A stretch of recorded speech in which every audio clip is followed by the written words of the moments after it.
However, what we saw yesterday when Mickey picked up the Leona was a masterclass in how to take over one of those games. And this is an old school counter pick if this is mid lane Q on the champion, but as well as the minions to be able to sustain yourself up. And you can see now he's pushing, and Xerxes here. Fantastic positioning. The flash forward from Kim just gets first blood solo. That's how you escape the gang, because he's not going to escape him for too long, but still, you'll take those. Into the wave there and into the turret, but Gimgoon now is kind of pressured to actually go back and TP. It is going to be a 2v2 as they meet in the mid lane here. The Sonic Wave is going to connect as Humanoid flashes, but doesn't get far enough. Teleport in now from FPX. Plays were absolutely outstanding.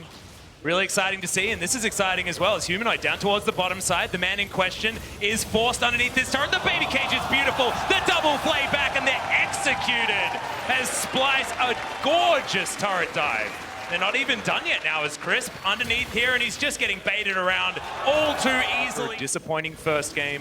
You mentioned Isaac, he's very comfortable on this pick, but hasn't been able to transition it to the world stage. Is now FPX setting themselves up for a dive on the top side of the map. Vizichachi knows exactly what's going on. The kickback, that Q's going to land as Doinby should be able to grab the kill. Jungle camps here on that bottom side.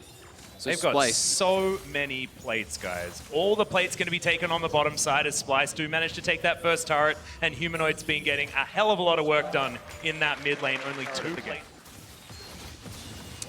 However, bottom lane is pushing back to Splyce right now, so CS is being lost on the map. If you are FPX, you're not a team that has an infinite scaling bottom lane AP carry and a Tristana. Just insane as we have an attack into the mid lane as well as Humanoid going to be taken down. Crisp trying to get his say as now Doinby takes a plate for himself. And a good response play here. However, Doinby does need to be able to get out. Yeah, will he be able to get into his realm warp? The answer is no, but flashes to safety over that wall.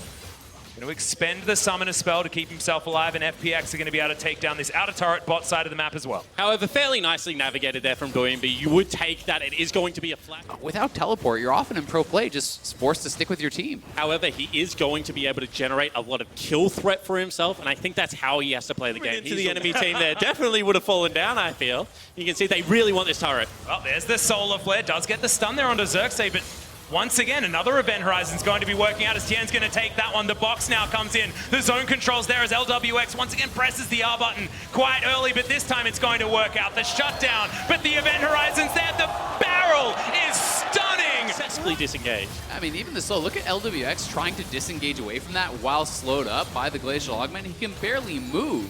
And then the cage comes back up again. A nice ult in. On the one, ooh, hold the thought. Possible fight going to come in here as the face check from Humanoid. Not quite enough damage for the 100% from Tien, but he is going to get that safeguard. Buster shot, but trades! Lands that Q! That was a beautiful one! And the FPX jungler's going to get it.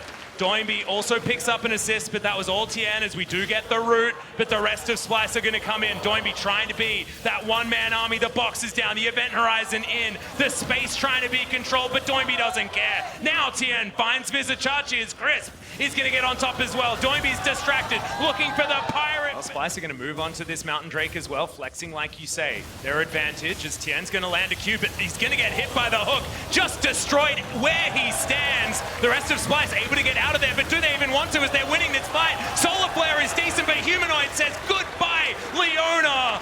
And Gimgoon has to run the hell out of the way. Humanoid says no as he flashes after him. The exhaust is going to come in.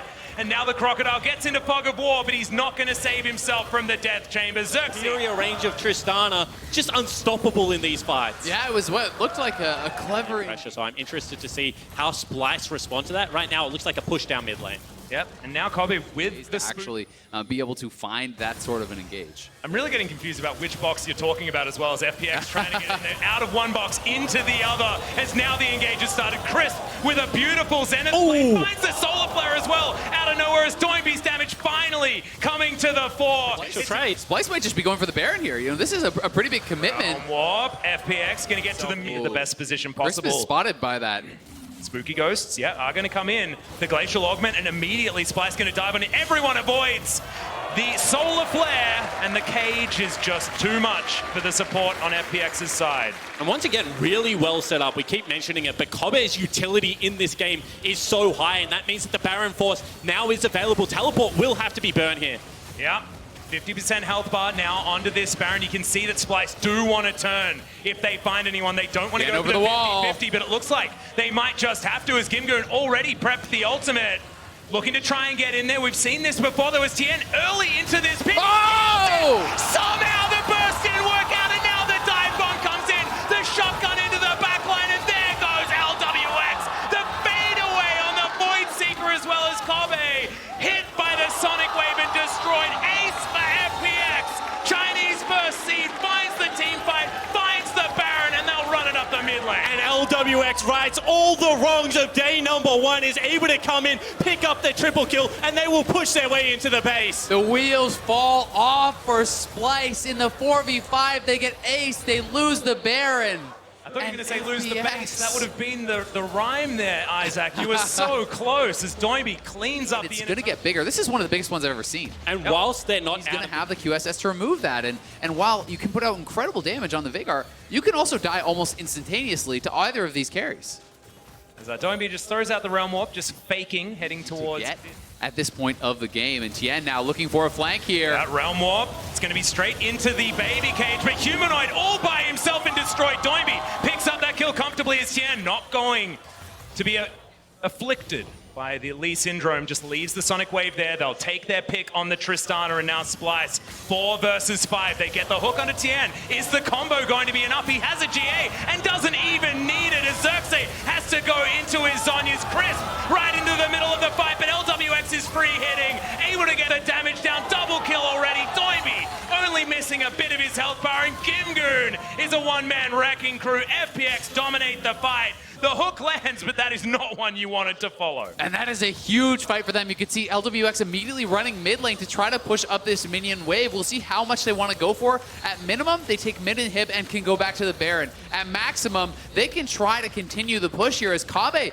is still dead, and it looks like they're posturing for the end. Yeah, looks like they're thinking about it. They don't want this game to go on for too much longer. 20 seconds on Kabe, but that barrel was fantastic. The kickback! They collect Humanoid once again!